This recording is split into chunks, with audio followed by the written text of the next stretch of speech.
जय बाबा केदार। जय बाबा केदार। जय बाबा केदार।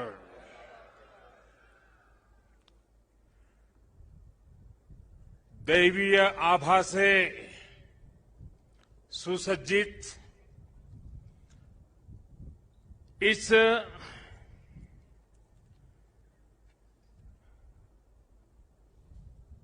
पवित्र कार्यक्रम में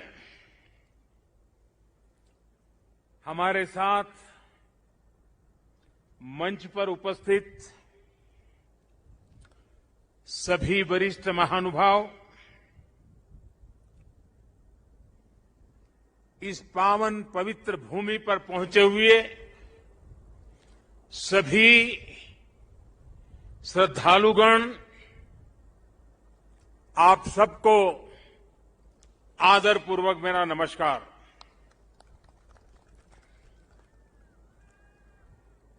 आज सभी मठों, सभी 12 ज्योतिर्लिंगों, अनेक शिवालय, अनेक शक्तिधाम, अनेक तीर्थ क्षेत्रों पर देश के गणमान्य महापुरुष, पूज्य संतगण, पूज्य शंकराचार्य परंपरा से जुड़े हुए सभी वरिष्ठ ऋषि मनीषी और अनेक श्रद्धालु भी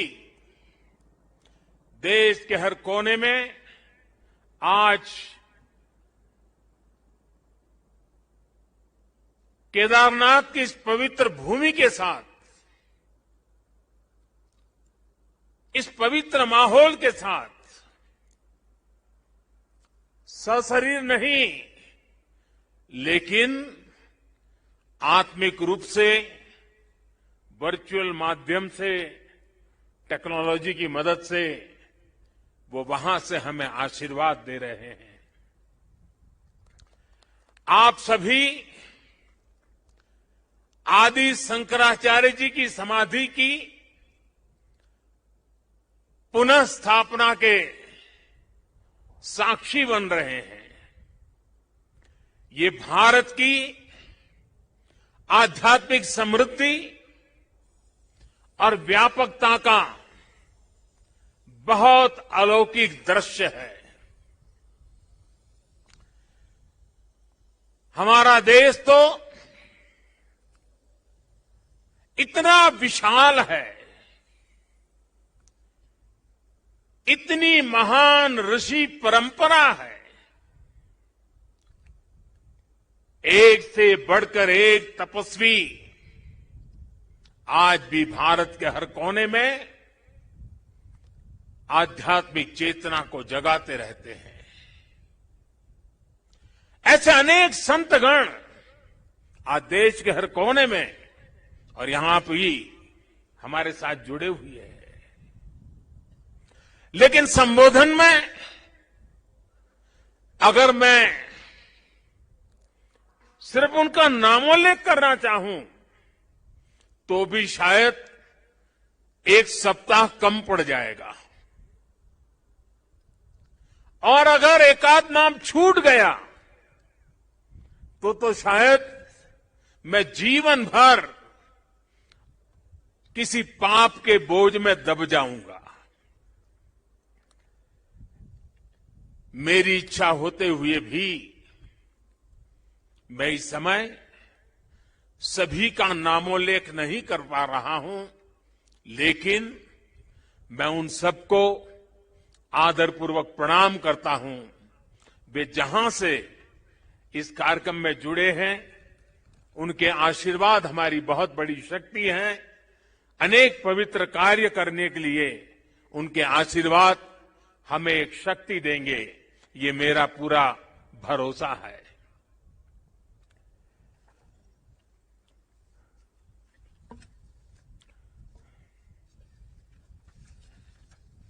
हमारे यहां कहा जाता है, आवाहनम न जानामि, न जानामि विसर्जनम, पूजाम चैव न जानामि क्षमस्व परमेश्वरम। इसलिए मैं हृदय से ऐसे सभी व्यक्तियों से माफी मांगते हुए इस पुण्य अवसर पर देश के कोने कोने से जुड़े शंकराचार्य, ऋषिगण, महान संत परंपरा के सभी अनुयायी, आप सबको यहीं से प्रणाम करके मैं आपका आशीर्वाद मांगता हूं।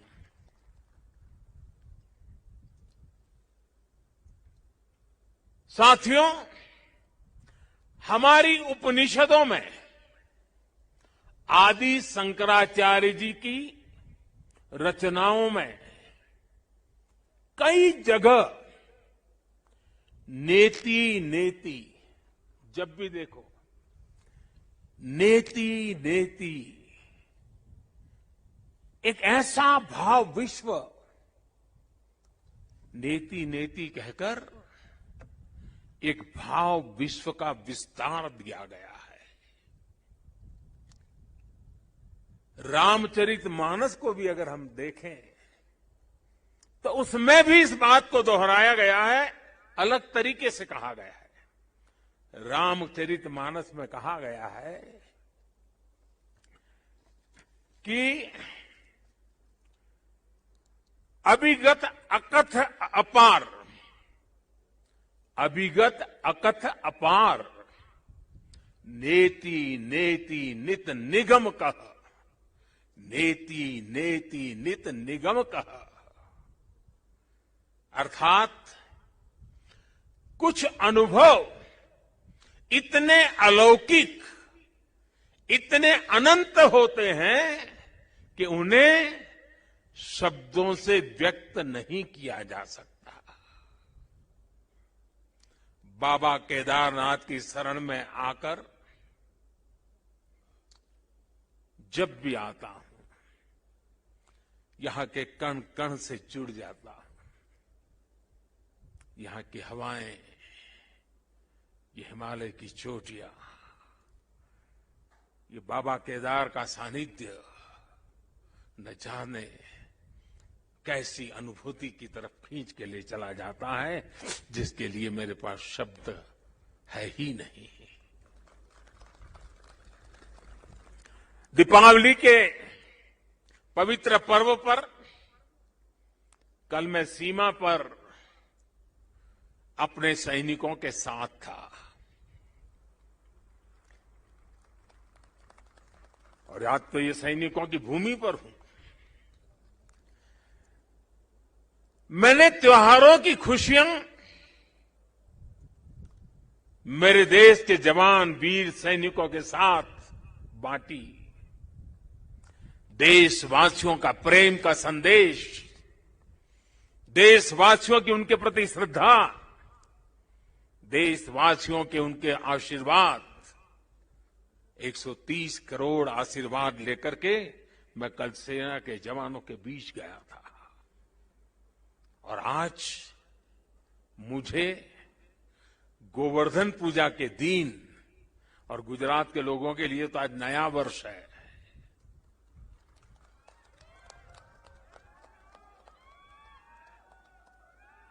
गोवर्धन पूजा के दिन केदारनाथ जी में दर्शन पूजन करने का मुझे सौभाग्य मिला है।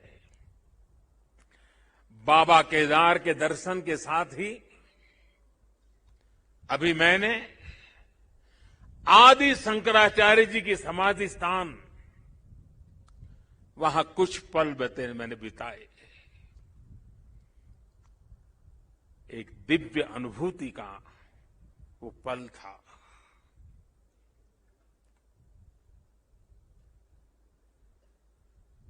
सामने बैठते ही लग रहा था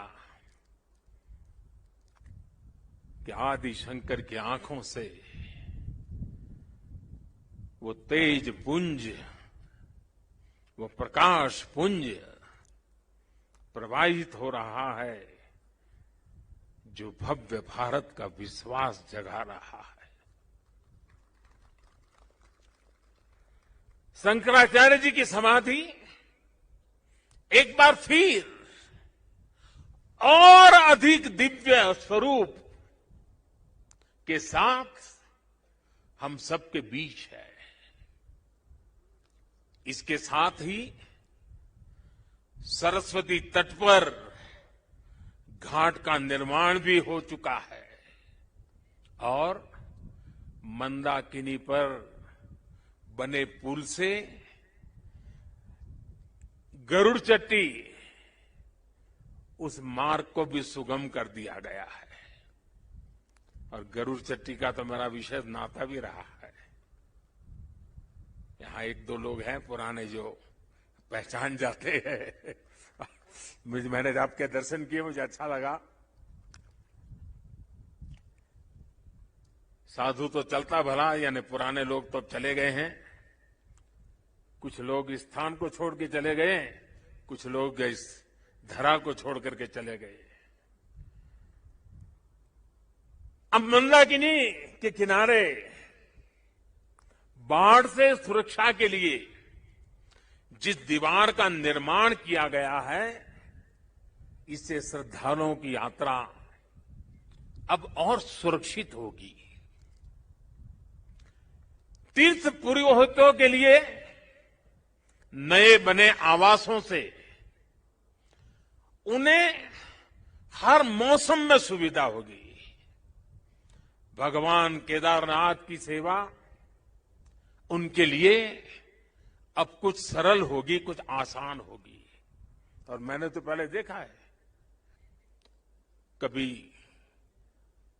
प्राकृतिक आपदा आ जाती थी तो यात्री यहां फंस जाते थे, तो इन पुरोहितों के घरों में ही एक एक कमरे में इतने लोग अपना समय बिताते थे। और मैं देखता था कि हमारे पुरोहित खुद बाहर ठंड में ठिठुरते थे, लेकिन अपने जो यजमान आते थे, जो अपने उनकी चिंता करते थे। मैंने सब देखा हुआ है, उनके भक्ति भाव को मैंने देखा हुआ है। अब उन मुसीबतों से उनको मुक्ति मिलने वाली है। साथियों, आज यहां यात्री सेवाओं और सुविधाओं से जुड़ी कई योजनाओं का शिलान्यास भी हुआ है। पर्यटक सुविधा केंद्र का निर्माण हो, यात्रियों की और इस इलाके के लोगों की सुविधा के लिए आधुनिक अस्पताल हो, सारी सुविधाओं वाला अस्पताल हो, रेंट सेंटर हो, ये सभी सुविधा श्रद्धालुओं की सेवा का माध्यम बनेगी। उनके तीर्थाटन को अब कष्ट से मुक्त, केदार से युक्त, जय भोले के चरणों में लीन होने का यात्रियों को एक सुखद अनुभव होगा। साथियों, बरसों पहले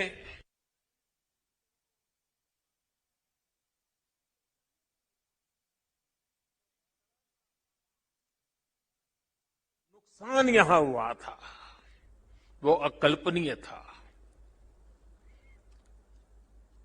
मैं मुख्यमंत्री तो गुजरात का था,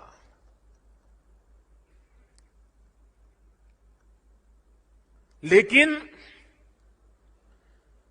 मैं अपने आप को रोक नहीं पाया था। मैं यहां दौड़ा चला आया था। मैंने अपनी आंखों से उस तबाही को देखा था, उस दर्द को देखा था। जो लोग यहां आते थे वो सोचते थे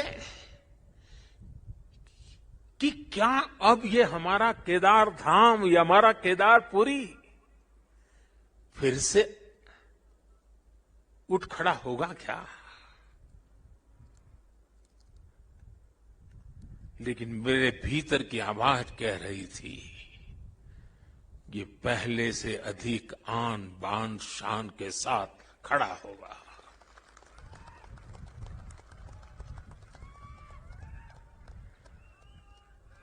और ये मेरा विश्वास बाबा केदार के कारण था, आदि शंकर की साधना के कारण था, ऋषियों मुनियों की तपस्या के कारण था, लेकिन साथ साथ कच्छ के भूकंप के बाद कच्छ को खड़ा करने का मेरे पास अनुभव भी था। और इसलिए मेरा विश्वास था, और आज वो विश्वास अपनी आंखों से साकार हुआ देखना, इससे बड़ा जीवन का क्या संतोष हो सकता है।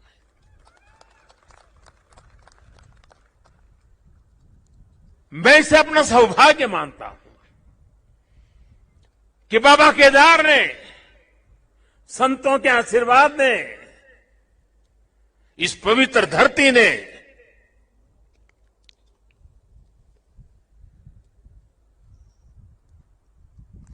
जिस मिट्टी ने, जिसकी हवाओं ने कभी मुझे पाला पोसा था, उसकी सेवा करने का सौभाग्य मिलना, इससे बड़ा जीवन का पुण्य क्या होता है।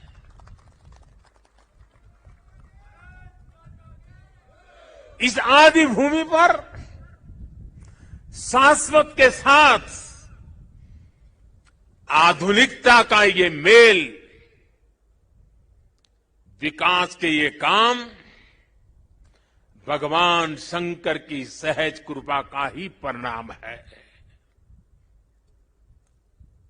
ये ईश्वर नहीं क्रेडिट ले सकता, इंसान क्रेडिट नहीं ले सकता, ईश्वर कृपा ही इसकी हकदार है।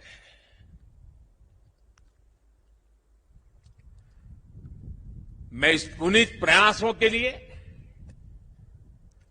उत्तराखंड सरकार का,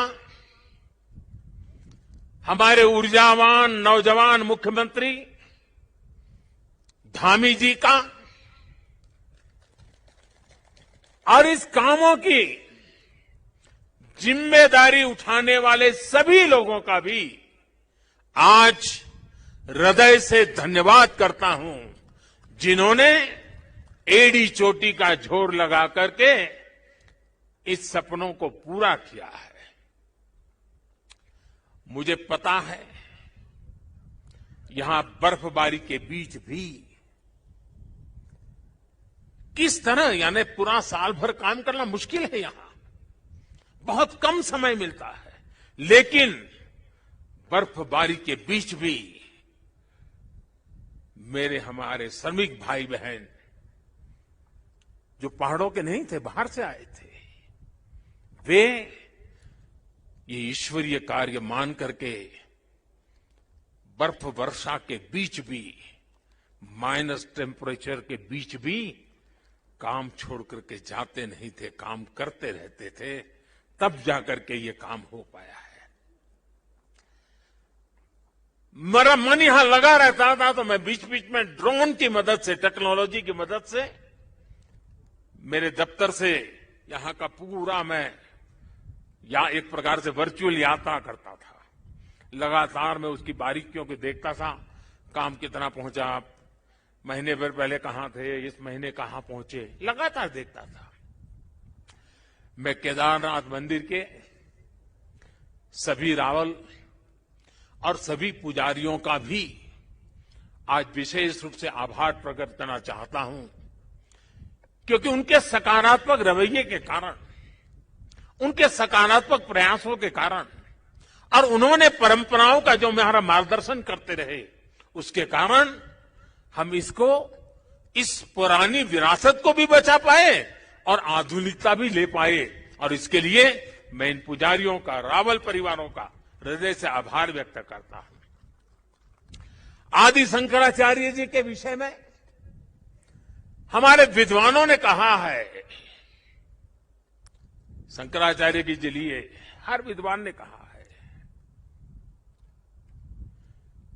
शंकरो शंकरः साक्षात, अर्थात आचार्य शंकर साक्षात भगवान शंकर का ही स्वरूप थे।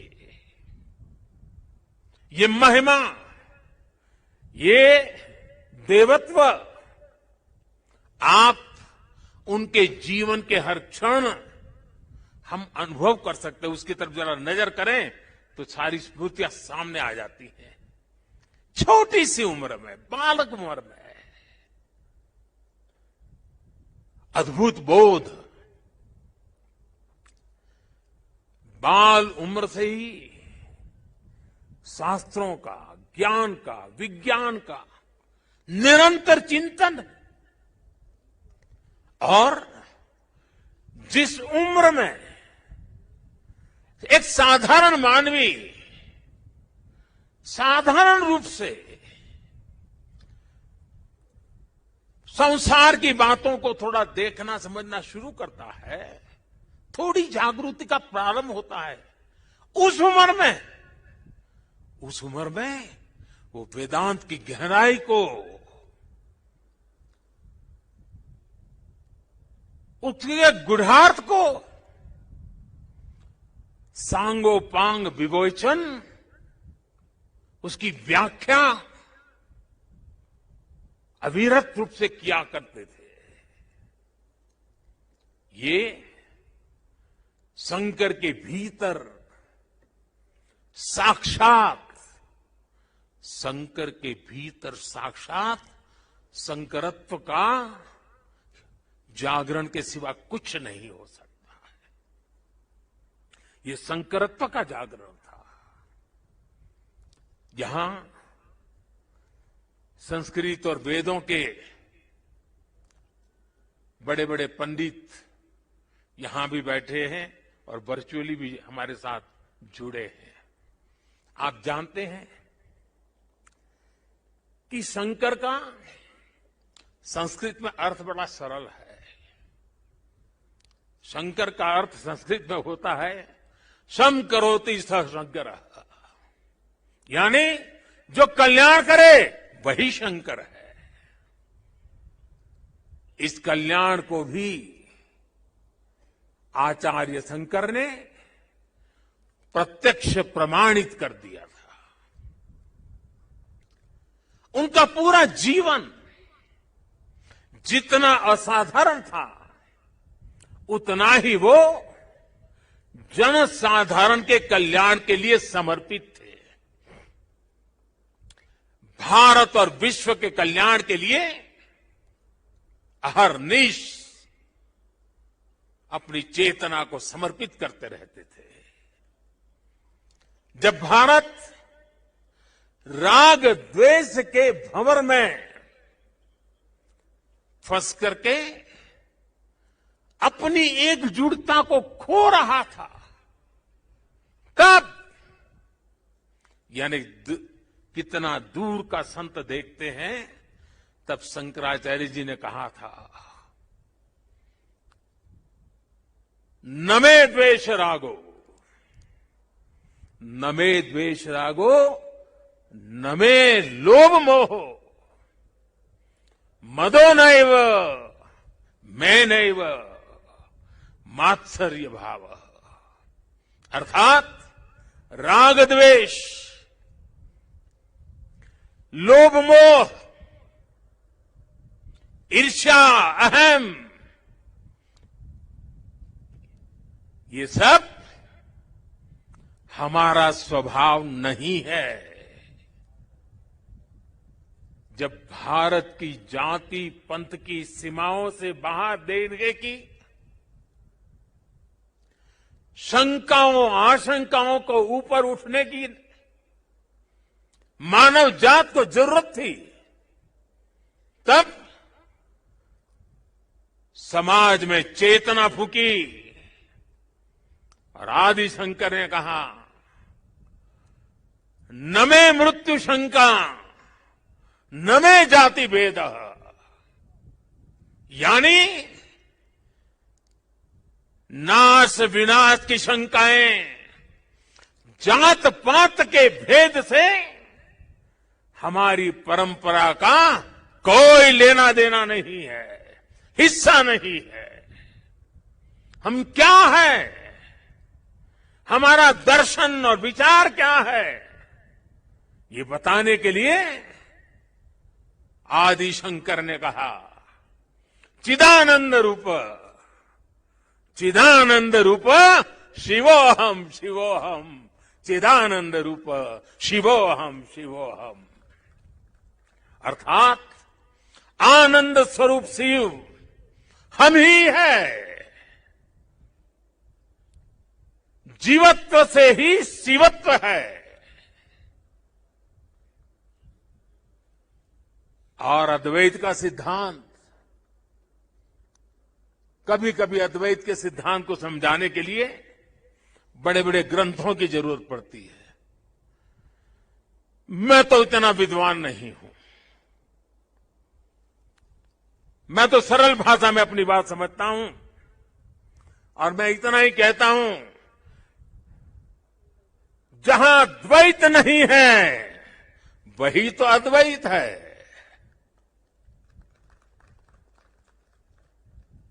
शंकराचार्य जी ने भारत की चेतना में फिर से प्राण फूके और हमें हमारी आर्थिक परमार्थिक उन्नति का मंत्र दिया। उन्होंने कहा, ज्ञान विहीन, देखिए ज्ञान की उपासना क्या महिमा हमारा कितना महत्व रखता है। ज्ञान विहीन सर्वमतेन मुक्तिम न भजति जन्मशतेन। यानी कि दुख, कष्ट और कठिनाइयों से हमारी मुक्ति का एक ही मार्ग है और वो है ज्ञान। भारत की ज्ञान की, विज्ञान और दर्शन की जो कालातीत परंपरा है, उसे आदि शंकराचार्य जी ने फिर से पुनर्जीवित किया, चेतना भर दी। साथियों, एक समय था जब अध्यात्म को, धर्म को केवल रूढ़ियों से जोड़कर, कुछ ऐसी गलत मर्यादा और कल्पनाओं में जोड़कर देखा जाने लगा था। लेकिन भारतीय दर्शन तो मानव कल्याण की बात करता है, जीवन को पूर्णता के साथ, होलिस्टिक अप्रोच के साथ, होलिस्टिक वे में देखता है। आदि शंकराचार्य जी ने समाज को इस सत्य से परिचित कराने का काम किया। उन्होंने पवित्र मठों की स्थापना की,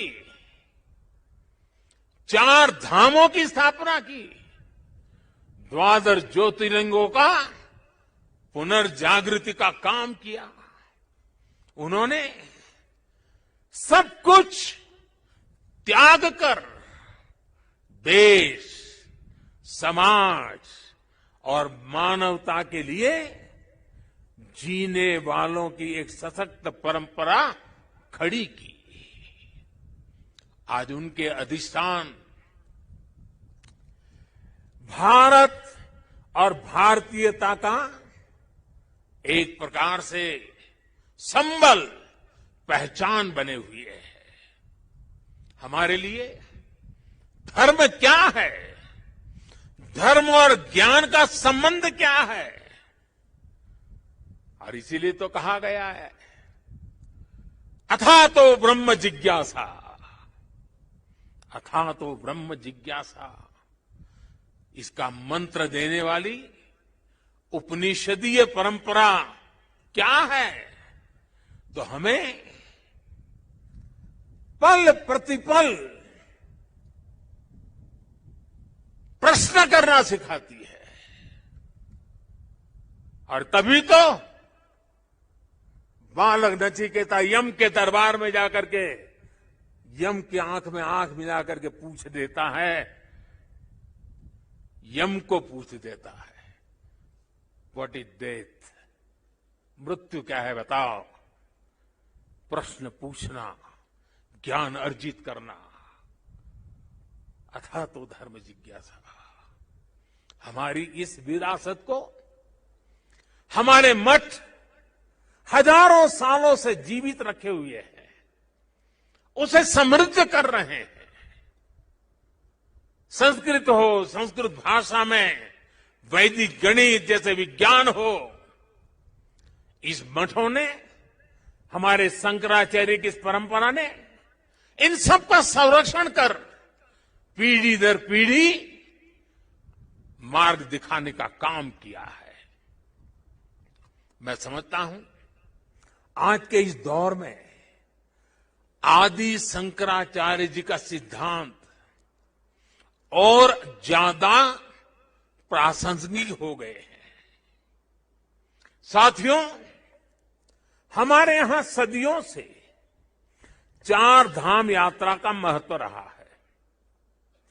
12 ज्योतिर्लिंग के दर्शन की, शक्तिपीठों के दर्शन की, अष्टविनायक जी के दर्शन की, ये सारी यात्रा की परंपरा, ये तीर्थाटन हमारे यहां जीवन काल का हिस्सा माना गया है। ये तीर्थाटन हमारे लिए सिर्फ सैर सपाटा पर्यटन भर नहीं है, ये भारत को जोड़ने वाली, भारत का साक्षात कराने वाली एक जीवंत परंपरा है। हमारे यहां हर किसी को, कोई भी व्यक्ति होगा, उसकी इच्छा होती है कि जीवन में कम से कम एक बार 4 धाम जरूर हो लें, 12 ज्योतिर्लिंग का दर्शन जरूर कर ले, मां गंगा में एक बार डुबकी जरूर लगा दे। पहले हम घर में बच्चों को शुरू से ही सिखाते थे, परंपरा थी। बच्चों को घर में सिखाया जाता था, सौराष्ट्रे सोमनाथ च श्रीशैले मल्लिकार्जुनम, बचपन में सिखाया जाता था। 12 ज्योतिर्लिंग का ये मंत्र घर बैठे बैठे एक बृहत भारत का, विशाल भारत का हर दिन यात्रा करा देता था। बचपन से ही देश के इस अलग अलग हिस्सों से जुड़ाव एक सहज संस्कार बन जाता था। ये आस्था, ये विचार पूरब से पश्चिम तक, उत्तर से दक्षिण तक भारत की एक जीवित इकाई में बदल देता है। राष्ट्रीय एकता की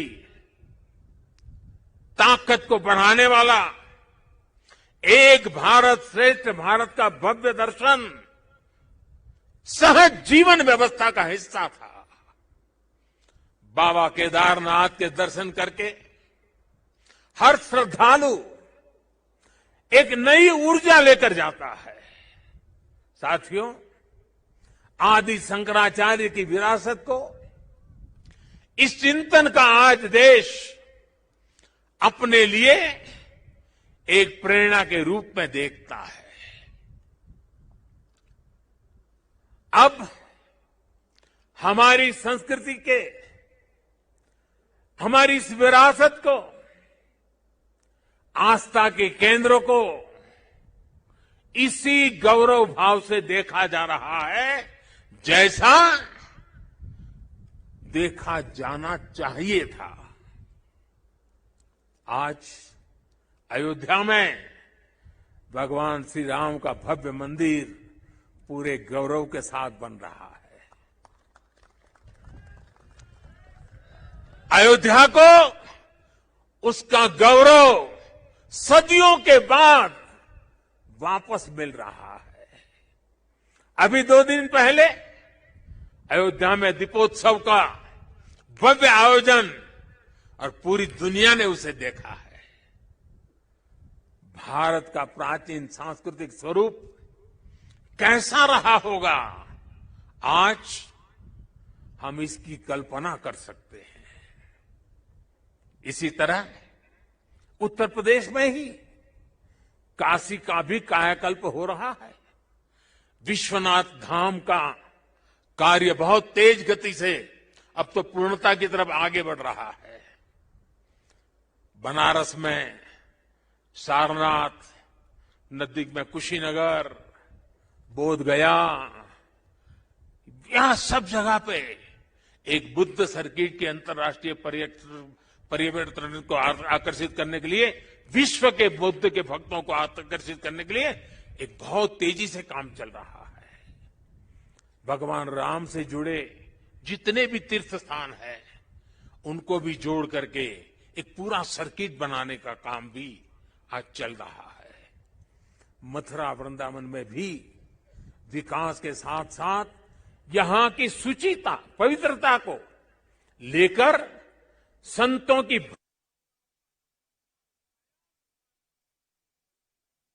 आधुनिकता की तरफ मोड़ दिया जा रहा है। इतना सब आज इसलिए हो रहा है क्योंकि आज का भारत आदि शंकराचार्य जैसे हमारे मनीषियों के निर्देशों में श्रद्धा रखते हुए, उस पर गौरव करते हुए आगे बढ़ रहा है। साथियों, इस समय हमारा देश आजादी का अमृत महोत्सव भी मना रहा है। देश अपने भविष्य के लिए, अपने पुनर्निर्माण के लिए नए संकल्प ले रहा है।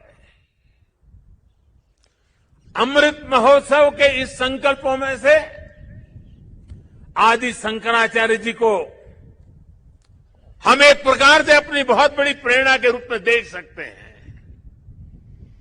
अब देश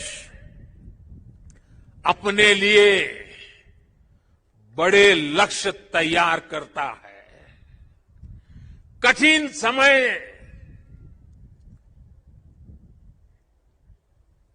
और सिर्फ समय नहीं, समय की सीमा भी हम निर्धारित करते हैं। तो कुछ लोग कहते हैं कि इतने कम समय में ये सब कैसे होगा। कभी कभी लोग ये भी कहते हैं, अरे यार होगा भी कि नहीं होगा। और तब मेरे भीतर से एक ही आवाज आती है, 130 करोड़ देशवासियों की आवाज भी जो सुनाई देती है, और मेरे मुंह से यही निकलता है, एक ही बात निकलती है, समय के दायरे में बंधकर भयभीत होना अब भारत को मंजूर नहीं है।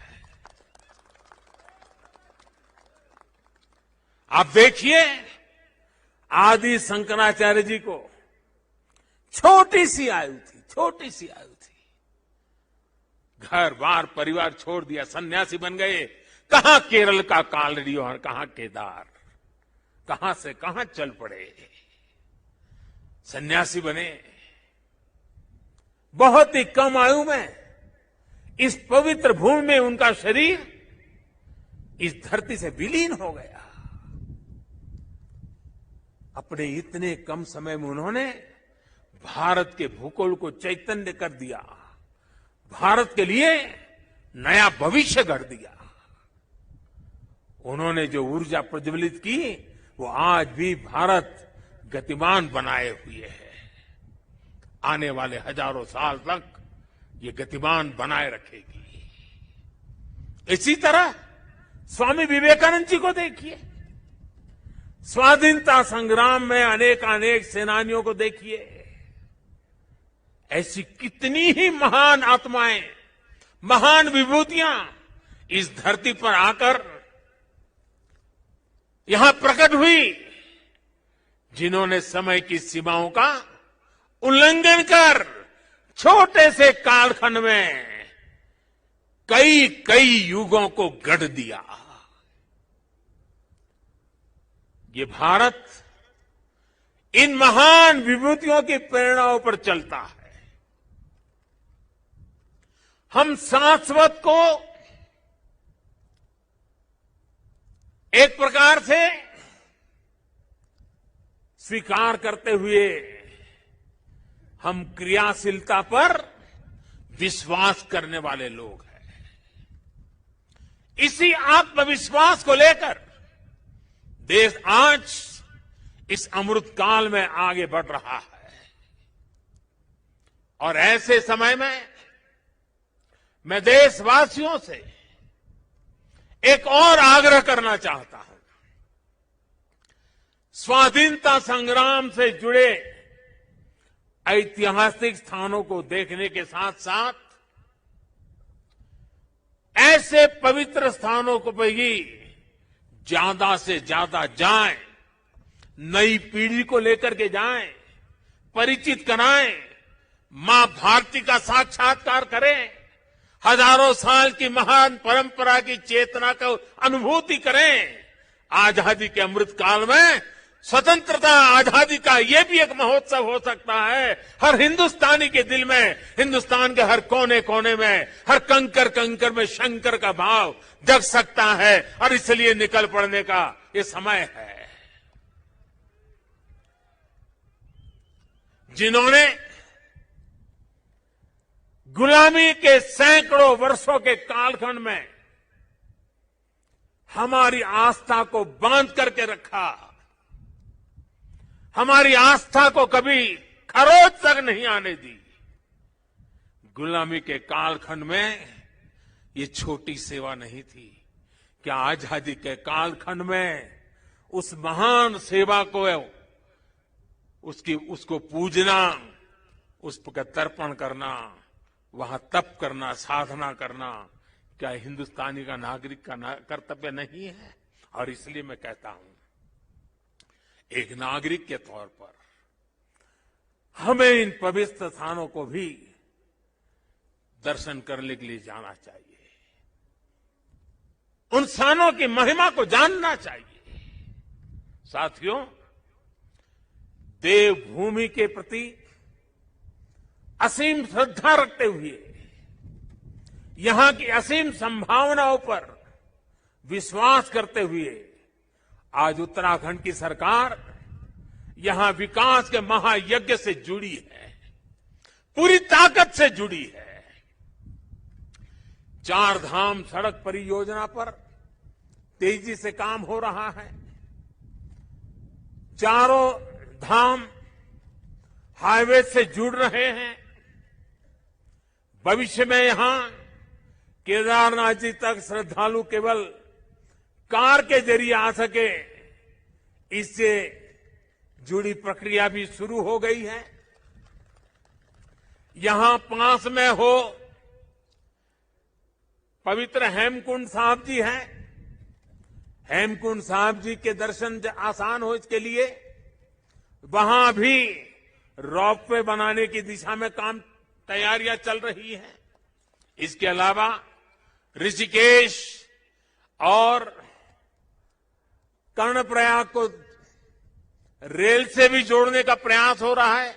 अभी मुख्यमंत्री जी कहते थे पहाड़ के लोगों को तो रेल देखना भी दुष्कर होता है। अब रेल पहुंच रही है। दिल्ली देहरादून हाईवे ये बनने के बाद देहरादून से दिल्ली आने वालों के लिए समय और कम हो जाने वाला है। इस सब कामों को उत्तराखंड के पर्यटन को बहुत बड़ा लाभ मिलने वाला है। और मेरे शब्द उत्तराखंड के लोग लिख करके रखे। जिस तेज गति से इंफ्रास्ट्रक्चर बन रहा है, पिछले 100 साल में जितने यात्री यहां आए हैं ना, आने वाले 10 साल में उससे भी ज्यादा आने वाले हैं। आप कल्पना कर सकते हैं यहां की अर्थव्यवस्था को कितनी बड़ी ताकत मिलने वाली है। 21वीं शताब्दी का ये तीसरा दशक, ये उत्तराखंड का दशक है। मेरे शब्द लिख के रखिए, मैं पवित्र धरती पर से बोल रहा हूं। हाल के दिनों में हमने सभी ने देखा है कि किस किस तरह चार धाम यात्रा आने वाले श्रद्धालुओं की संख्या लगातार रिकॉर्ड तोड़ रही है। और ये कोविड न होता तो न जाने ये संख्या कहां से कहां पहुंच गई होती। उत्तराखंड में मुझे ये भी बहुत खुशी हो रही है, खासकर मेरी माताएं बहनें, और पहाड़ में तो माताओं बहनों की ताकत का एक अलग ही सामर्थ्य होता है। जिस प्रकार से उत्तराखंड के छोटे छोटे स्थानों पर प्रकृति की गोद में होम स्टे का नेटवर्क बन रहा है, सैकड़ों होम स्टे बन रहे हैं। माताएं बहनें और लोग भी जो यात्री आते हैं वे भी होम स्टे को पसंद करने लगे हैं। रोजगार भी मिलने वाला है, स्वाभिमान से जीने का अवसर भी मिलने वाला है। यहां की सरकार जिस तरह विकास के कार्यों में जुटी है, इसका और एक लाभ हुआ है। यहां वरना तो हम हमेशा सुनते थे पहाड़ का पानी और पहाड़ की जवानी कभी पहाड़ के काम आती नहीं। मैंने इस बात को बदला है। अब पानी भी पहाड़ को काम आएगा, जवानी भी पहाड़ को काम आएगी। पलायन रुकना है। एक के बाद एक जो निर्णय हो रहे हैं, पलायन रुकना है। मान के चलिए साथियों, मेरे नौजवान दोस्तों, ये दशक आपका है, उत्तराखंड का है, उज्जवल भविष्य का है। बाबा केदार के आशीर्वाद हमारे साथ है। ये देवभूमि, मातृभूमि की रक्षा करने वाले अनेकों वीर बेटे बेटियों की ये जन्मस्थली भी है। यहां का कोई घर, कोई गांव ऐसा नहीं है जहां पराक्रम की कोई गाथा का परिचय न हो। आज देश जिस तरह अपनी सेनाओं का आधुनिकीकरण कर रहा है, उन्हें आत्मनिर्भर बना रहा है, उससे हमारे वीर सैनिकों की ताकत और बढ़ रही है। आज उनकी जरूरत को, उनकी अपेक्षाओं को, उनके परिवार की आवश्यकताओं को बहुत प्राथमिकता देकर के काम किया जा रहा है। ये हमारे ही सरकार है जिसने वन रैंक वन पेंशन की 4 दशक पुरानी मांग को पिछली शताब्दी की मांग इस शताब्दी में मैंने पूरी की।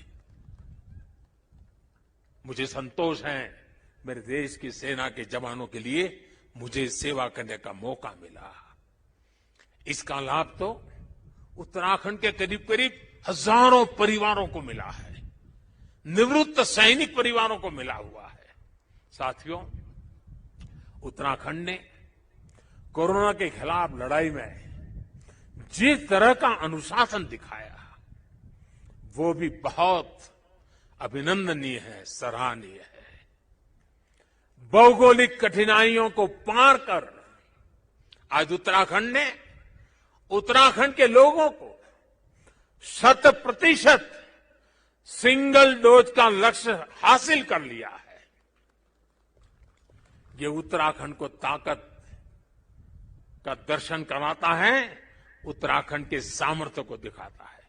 और जो लोग पहाड़ों से परिचित हैं ना, उनको पता है कि काम आसान नहीं होता है। घंटों घंटों तक पहाड़ की चोटियों पर जाकर के 2 या 5 परिवार को वैक्सीनेशन दे करके रात रात चल करके घर पहुंचना होता है। कष्ट कितना होता है मैं अंदाज लगा सकता हूं। उसके बाद भी उत्तराखंड ने काम किया है। क्यों? उत्तराखंड के एक एक नागरिक की जिंदगी बचानी है। और इसके लिए मुख्यमंत्री जी, आपको, आपकी टीम को मैं बधाई देता हूं। आज मुझे विश्वास है कि जितनी ऊंचाइयों पर उत्तराखंड बसा है, जितनी ऊंचाइयों पर उत्तराखंड बसा है, उससे भी ज्यादा ऊंचाइयों को मेरा उत्तराखंड हासिल करके रहेगा।